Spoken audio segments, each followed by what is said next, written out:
నేటి వాగ్దానముగా తీసుకున్న వచనము యెషయా గ్రంథము 30వ అధ్యాయం 19వ వచనంలో ఈ విధంగా రాయబడింది. నీవిక నీ మాత్రము కన్నీళ్లు విడువవు, ఆయన నీ మొర విని నిశ్చయముగా నిన్ను కరుణించును, ఆయన నీ మాట వినగానే నీకు ఉత్తరం ఇచ్చును. Praise the lord.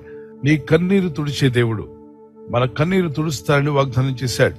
నీవిక ఏమాత్రము కన్నీళ్లు విడువవు అన్నాడు. అది ఫస్ట్ పాయింట్ గుర్తుపెట్టుకోండి. నువ్వు ఏమాత్రము కన్నీళ్లు విడువవు, ఆయన నీ మొర విని నిశ్చయముగా నిన్ను కరుణించును. ఆయన మొర వింటున్నాడు, నిశ్చయంగా నిన్ను కరుణిస్తాడు. షూర్లీ, అబ్సల్యూట్లీ, డెఫినెట్లీ, ఖచ్చితముగా ప్రభువైన దేవుడు నిన్ను కరుణిస్తాడు. నీ మొర విన్నాడు కనుకనే ఇక నువ్వు కన్నీళ్లు కార్చవద్దు. ఇక దుఃఖం పడింది చాలు, ఇక ఏడ్చింది చాలు. ఇకనైనా క్రీస్తు నందు ఆనందించడం నేర్చుకో. లోకంలో 3 విధాలుగా ఏడుస్తారట. లోకంలోని ఏడుపులకు 3 విషయాలు కనిపిస్తాయి. ఒకటి ఐహిక విచారం. ఈ కుటుంబం ఈ యొక్క భూమి మీద ఉన్నప్పుడు అనేక మంది ఏడుపుల్లో మొదటి ఏడుపులు ఏంటంటే ఐహిక విచారం వల్ల ఏడుస్తారట. అలా ఏడవకూడదు దేవుని పిల్లలు. ఆ ఏడుపు మనలో ఉండకూడదు. ఏంటది? ఐహిక ఏడుపు అన్నప్పుడు ఇహలోక సంబంధమైనటువంటి ఆ వాటిని నేను పొందలేకపోయానే అని ఇతరులతో కంపేర్ చేసుకుంటారు.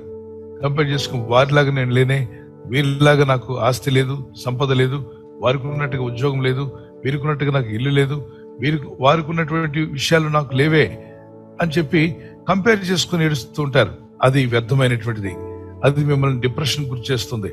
దానివల్ల మీరు ఆనందంగా ఉండలేరు, సంతోషంగా ఉండలేరు. పైగా మీ మనసంతా అశాంతిగా మారిపోతుంది, నెమ్మది లేని స్థితి వస్తుంది, డిప్రెషన్ గురవుతారు. ఎందుకని? సూర్యుడు ఎప్పటికీ చంద్రుడు కాలేడు, చంద్రుడు ఎప్పటికీ సూర్యుడు కాలేడు. కానీ సూర్యుడికి విలువ ఉందా అంటే ఉంది. చంద్రుడికి విలువ లేదా? చంద్రుడికి కూడా విలువ ఉంది. ఎవరు విలువ వారే కలిగి ఉన్నారు. అలాగే సూర్యుడు తన టైంలో తాను ప్రకాశిస్తున్నాడు, చంద్రుడు తనకిచ్చిన సమయంలో తాను ప్రకాశిస్తున్నాడు. సో ఖచ్చితంగా మీకంటూ ఒక టైం ఉంది. మీ టైంలో మీరు ప్రకాశిస్తారు. మీ ప్రకాశానికి కూడా విలువ ఉంది, మీ జీవితానికి కూడా విలువ ఉంది. దైవ చిత్తానుసారమైన దుఃఖం 2 కొరింథీ పత్రిక 7వ అధ్యాయం 10వ చదువుతున్నాను. 2 కొరింథీ చాప్టర్ 7:10. దైవ చిత్తానుసారమైన దుఃఖము రక్షణార్థమైన మారు మనసును కలుగు చేస్తుంది. Very good. ఇది దేవుని చిత్తానుసారంగా ఏడ్చేది. దేవుడు చెప్పిన విషయాలు నాలో నెరవేరలేదే, ప్రభువా నీకు ఇష్టంగా బ్రతకాలి, నా కుటుంబం మారాలి, నా బిడ్డల రక్షణలోకి రావాలి, నా జీవితం నీ మార్గంలో ఉండాలి అని యవనస్తులైతే నా ఫ్యూచర్ అంతా కూడా నీ వెలుగుతో నన్ను నింపు ప్రభువా, నీ మార్గంలోని స్థిరపరచము అని ప్రార్థించేది దైవ చిత్తానుసారమైన దుఃఖం. ఈ దుఃఖము మీకు మేలు కలిగిస్తుంది, రక్షణార్థమైన మారు మనసునిస్తుంది, ఆత్మీయ ఆనందాన్ని ఇస్తుంది, దేవునితో మిమ్మల్ని ఒకటి చేస్తుంది, ఐక్యపరుస్తుంది. మీరు ప్రభు ఇచ్చినటువంటి ఆనందంతో ముందుకు సాగి వెళ్ళగలరు. ఇది దైవ చిత్తానుసారమైన దుఃఖము, మారు మనసు పొందుకోవడం. జక్కయ్య చెట్టు దిగి వచ్చాక ఏడ్చే ప్రభు దగ్గర పాపాలు ఒప్పుకున్నాడు. దానివల్ల ఏం కలిగింది? జక్కయ్య నీ ఇంటికి రక్షణ వచ్చిందన్నాడు ప్రభు.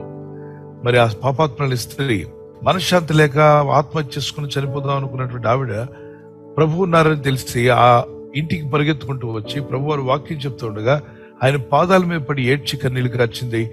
లూకాసు వార్త 7వ అధ్యాయం 37 నుండి 48వ వచనం వరకు. ఆమె బహుగా దేవుని ప్రేమించింది కనుక ఆమె విస్తారమైన పాపములన్నీ కూడా క్షమించబడి ఉన్నవి అని రాయబడింది. దైవ చిత్తానుసారమైన దుఃఖము రక్షణార్థమైన మారు మనసును కలుగజేయను. అది హైలైట్ చేసుకోండి. ఈ మారు మనసు దుఃఖం పుట్టించదు. అంటే దేవుడిచ్చే ఈ యొక్క మారు మనసు ఏదైతే నువ్వు పొందుకుంటావో ఇంకా అక్కడ నువ్వు ఏడవడం మానేస్తావు. ఎందుకని? పాపాలు ఒప్పుకున్నప్పుడు ఏడుస్తావు, జీవితం మారాలనుకున్నప్పుడు ఏడుస్తావు, దుఃఖం వస్తుంది. కానీ ప్రార్థన చేస్తూ ఉండగా పరిశుద్ధాత్మ ఆనందంతో నింపబడతావు, పాపాలు క్షమించబడతాయి, శాపాలు కొట్టివేయబడతాయి, ఇంకెప్పుడు ఆనందంగానే ఉంటావు. మీ చుట్టూ ఉన్నవారంటారు రక్షణ ఆనందమనే వస్త్రాన్ని ధరింపజేస్తాడు ప్రభు. మరి మీ యొక్క దుఃఖమునకు ప్రతిగా ఆయన మీకు ఏమిస్తా అంటున్నాడు? ఆయన ఆనందాన్ని దయచేస్తా అన్నాడు. ఆనంద తైలం. దుఃఖమునకు ప్రతిగా దేవుని సన్నిధిలో దుఃఖించి ప్రార్థిస్తే మీకు దేవుడు ఏమిస్తా అంటే ఆనంద తైలంతో నింపుతాడు. మీ హృదయం పొంగి పొర్లుతూనే ఉంటుంది. ఆనంద తైలంతో మీరు నింపబడుదురు గాక. ఈ ఉదయకాల ప్రార్థనలో ఎందరైతే దుఃఖంతో ఉన్నారో మీ దుఃఖము పటాపంచులై గొప్ప ఆనంద తైలంతో మీరు నింపబడుదురు గాక. బూడిదకు ప్రతిగా పూదండం ఇస్తాడు. బూడిదేంటి, పూదండం ఏంటి? చూడండి, పూల దండ ఇస్తారు కదా, పూల దండ వేస్తూ ఉంటారు. పెళ్లిళ్ళలో లేకపోతే పెద్దవాళ్ళు ఎవరిని వచ్చినప్పుడు సన్మానిస్తున్నప్పుడు ఆ పూలతో అల్లినటువంటి దండ తీసుకొచ్చి మెడలో వేస్తారు. బూడిదైపోయింది నా జీవితం అంటున్నావా? ప్రభుత్వంలో ప్రార్థన చేయి, నీ జీవితం సన్మానించబడే జీవితంగా మారిపోద్ది. పలువురు వచ్చి నిన్ను సన్మానించే రోజు రాబోతుంది. నువ్వు అంటున్నావు నా జీవితం బూడిదైపోయింది ప్రభు అని, కానీ ప్రభు చేపట్టుకో. ప్రభువా, నా జీవితం నీ చేతిలో పెడుతున్నాను, నా కుటుంబాన్ని నీ చేతిలో ఉంచుతున్నానయ్యా, నీ సహాయం కావాలి, ఇదిగో నా పరిస్థితి విధంగా ఉందని మొరపెట్టి ప్రార్థించి కన్నీళ్లు గరిచినప్పుడు దేవుడు మీ జీవితాన్ని, బూడిదగా ఉన్న జీవితానికి పూదండం ఇస్తా అంట. హానర్, ఘనతను ఆయన నీకు లేనటువంటి ఘనతను దేవుడు ట్రై చేయబోతున్నాడు. దాని తర్వాత దుఃఖమునకు ప్రతిగా ఆనంద తైలము. దుఃఖంతో ఉన్నావు కానీ ఆనంద తైలాన్ని నీకు ఇవ్వాలని ప్రభు ఆశపడుతున్నాడు. నీ జీవితంలో దుఃఖం అంతా తీసివేయబడుతుంది. Praise the Lord. ఎంతో మంది, ఎందరో మీ కుటుంబంలో ఉన్నటువంటి మీ వ్యక్తిగత అవసరాలు అయి ఉండొచ్చు, కుటుంబ అవసరాలు అయి ఉండొచ్చు, అది ఏదైనా కావచ్చు. వాటి కొరకు ఏడవకండి. దేవునితో నడవాలి.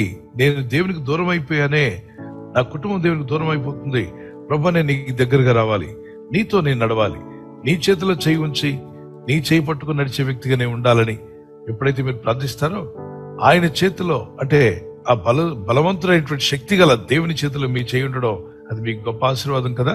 మీరు ఇక్కడ నుండి ప్రయాణం చేస్తున్న మీ ఆత్మీయ యాత్ర అంతా కూడా ఆయన మీతోనూ మీరు ఆయనతోనూ ఉంటారు కనుక ఏ దిగులు ఏ చింత వచ్చినా ఆయనే సరిచేస్తాడు. ఏ శ్రమలు, ఏ కష్టాలు, ఎలాంటి శోధనలు, ఈ జీవిత పయనంలో ఎన్నో సుడిగుండాలు వస్తూ ఉంటాయి, తప్పనిసరిగా నువ్వు జయిస్తావు. మరి అనేకమైన కెరటాలు ఎగిసి పడుతూ ఉంటాయి, వాటిని కూడా నువ్వు జయిస్తావు. తుఫానులు ఎదురవ్వచ్చు, వాటిని కూడా నువ్వు జయిస్తావు. కష్టాలు, బాధలు, ఇబ్బందులు ఎన్నన్నా కావచ్చు, అపవాది ఎన్ని తీసుకొచ్చినా వాటన్నిటిలో పై చెయ్యి నీదే కాబోతుంది. కారణం పైన ఉన్నవాడి చేయి పట్టుకున్నావు కాబట్టి. ఈ చిన్న పల్లవి పాడుకుందాం. ప్రభు స్తుతిస్తూ అర్థం చేసుకుంటూ పాడదాం. నా ప్రార్థన వినువాడా, నా కన్నీరు తుడచువేవా, సమాధానమిచ్చుదేవా. స్తోత్రం యేసయ్యా, స్తోత్రం యేసయ్యా. నా ప్రార్థన వినువాడా, నా కన్నీరు తుడచుదేవా, సమాధానమిచ్చుదేవా. స్తోత్రం యేసయ్యా, స్తోత్రం యేసయ్యా. మరి ఈ రోజు దుఃఖంతో ఉన్నటువంటి నీ జీవితం, ఇక నువ్వు కన్నీళ్లు విడవనక్కర్లేదన్నాడు కదా. ఈ వాగ్దానం అద్భుతమైనటువంటి మాట మీరు కూడా ధ్యానించండి. ఇక నుండి మీరు చేసే ప్రార్థనలకు త్వరలోనే జవాబులు రాబోతున్నాయి. నమ్మండి, ప్రార్థించండి. ఇక నువ్వు కన్నీళ్లు విడిచే అవసరం లేదు. ఇక మీరు కన్నీళ్లు కాల్చాల్సిన అవసరం లేకుండా దేవుని అద్భుత ఆశ్చర్య కార్యాలు మీ జీవితంలో జరుగును గాక. ఆమేన్. ప్రార్థన చేసుకుందాం. ఇన్నాళ్ళు దుఃఖపడ్డావు, ఇక చాలు అంటున్నాడు ప్రభు. ఆయన నిన్ను ఆశీర్వదించబోతున్నాడు, దీవించబోతున్నాడు. మిమ్మల్ని బలపరిచే దేవుని హస్తం మీకు తోడుగా రాబోతుంది. Let's lift up our hands and pray. పరిశుద్ధమైన మా తండ్రి, నీ ప్రజలు ఎవరైతే ఈ వాక్య సందేశం విని ఉన్నారో నీ ప్రజలందరినీ దర్శించండి. వాళ్ళు ఉన్న దుఃఖాన్ని సంతోషంగా మారుస్తున్నాం, వేదనను మరైనా కష్ట బాధల నుండి విడిపిస్తాను వాగ్దానం చేశావు. నీ ప్రజలు కృంగిపోయిన వారిని లేవనెత్తానన్నావు ప్రభు. సమస్యలను వారికి బలాభివృద్ధినిస్తాన్నావు. కనికరం గల మా తండ్రి, మీ దయ, మీ ప్రేమ నీ ప్రజల మీద బలంగా దిగివచ్చును గాక. ఈరోజు ప్రార్థించి ప్రయత్నించబోతున్న శంకుస్థాపన అయిన, గృహప్రవేశమైన, ఒక బిజినెస్ ప్రారంభిస్తున్నా, ఉద్యోగ ప్రారంభానికి వెళ్తున్నా, ఒక మంచి కార్యక్రమాన్ని ప్రారంభిస్తుండగా, నేను వారి బిడ్డల వివాహం కొరకు ప్రయత్నాలు చేస్తుండగా, వారు చేస్తున్న ప్రయత్నాలు ఫలించలాగున మీ దూతలకు ఆజ్ఞాపించండి. ఎవరైనా హాస్పిటల్లో ఉన్నా, ఐసీయూలో ఉన్నా ప్రభు, ఎవరైతే సీరియస్ కండిషన్ లో ఉండి బాధపడుతున్నారో వారికి యేసు నామములో స్వస్థతను అనుగ్రహించండి. కృంగిపోయిన వారిని లేవనెత్తండి.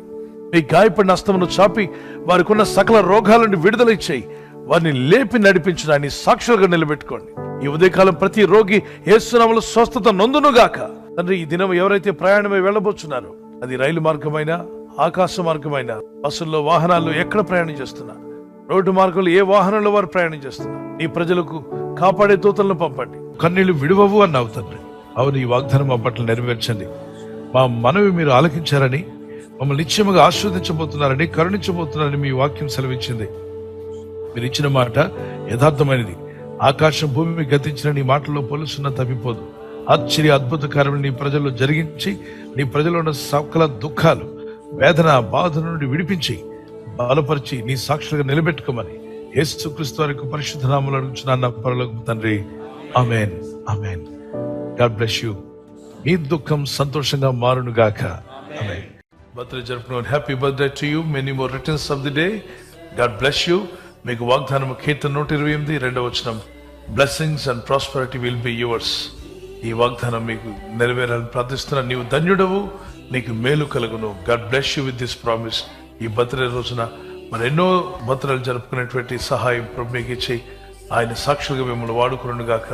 God bless you. ఎవరైతే యానివర్సరీ జరుపుకుంటారో many more returns of the day. God bless you.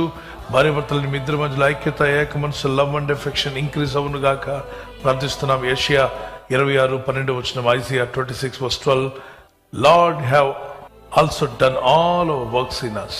నీవు మా పక్షము నుండి మా పనులన్నిటినీ సఫలపరచదు. మన పక్షంగా ప్రభు ఉండి కార్యాలు చేస్తాడు. మీ పక్షంగా, మీ కుటుంబ పక్షంగా, మీ బిడ్డల విషయంలో, మీ కుటుంబ విషయంలో, మీ సంతానం విషయంలో ప్రభు మీ పక్షంగా ఉండి ఆయన మేలు చేసి మిమ్మల్ని స్థిరపరచును గాక. ఆమేన్. ఈ వాగ్దానాన్ని అందరికీ షేర్ చేయండి. ఈ ఛానల్ మీరు సబ్స్క్రైబ్ చేసుకోవడం వలన 2 పనులు జరుగుతున్నాయి.